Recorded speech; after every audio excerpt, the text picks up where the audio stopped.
جسد را هیچ کس دفن نکرد و پدر از پسرش رو گردانده بود و حتی که جسدش را دفن نکرده بود. السلام علیکم تماشاگران عزیز و هواداران شبکه کاروان عمر. به جنازه این جوان 23 ساله خیلی آدمان زیاد جمع شده بودند. بعد خواندن نماز پیشین امام مسجد چگونه فعل و رفتار داشتن این جوان را پرسید. همه یک جا جوان خوب بود گفتند. کسانی که گواهی دادند که این جوان خوب است صف را راست کرده و خواندن جنازه آماده شدند. اما در همین وقت بیرون از مسجد یک شخص خریستیان دیده شد. او زود به مسجد دویده آمد، گویا که چیزی را گم کرده باشد. آمد و گفت با این جوان جنازه خوانده نمی شود، زیرا که این دین خریستیان ها را قبول کرده بود. شخصانی که در آنجا بودند چی شده ایستاده‌اش را نفهمیده ماندند.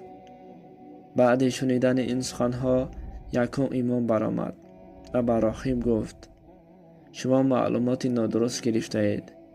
مگر نمی بینید که در اینجا با جوان مسلمان جنازه خواندنی هستیم؟ راهب یعنی همان مرد خریستیان گفت نه، من خطا نکردم. درباره این جوان خوب می‌دانم که 6 ماه می شود از من درس می گرفت. امام حیران شد.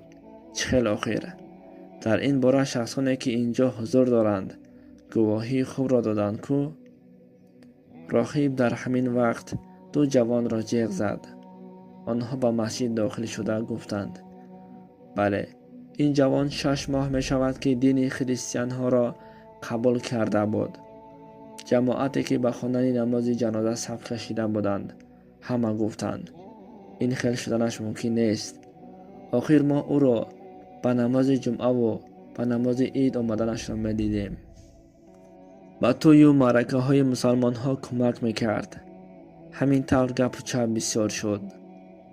امام از او جوان ها جدی پرسید و گفت همین طور در حقیقت این جوان 6 ماه پیش دین خریستیان را قبول کردنش تصدیق کرده شد و به جماعت نگاه کرده چنین گفت با این جوان جنازه خوانده نمی شود، این مسلمان نیست.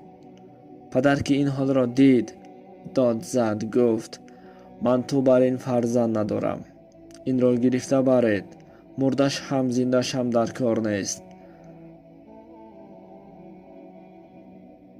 پدری که بر روی میت لعنت گفتنش را زیاد تعریف کرده نمی شود. جماعتی که این حالت را دیدند تقسیم می شدند. کسی با کسی گپ نمی زدند. همه در حیرت افتیده بودند. تا این وقت گپ و چپ در این باره خیلی زیاد بود.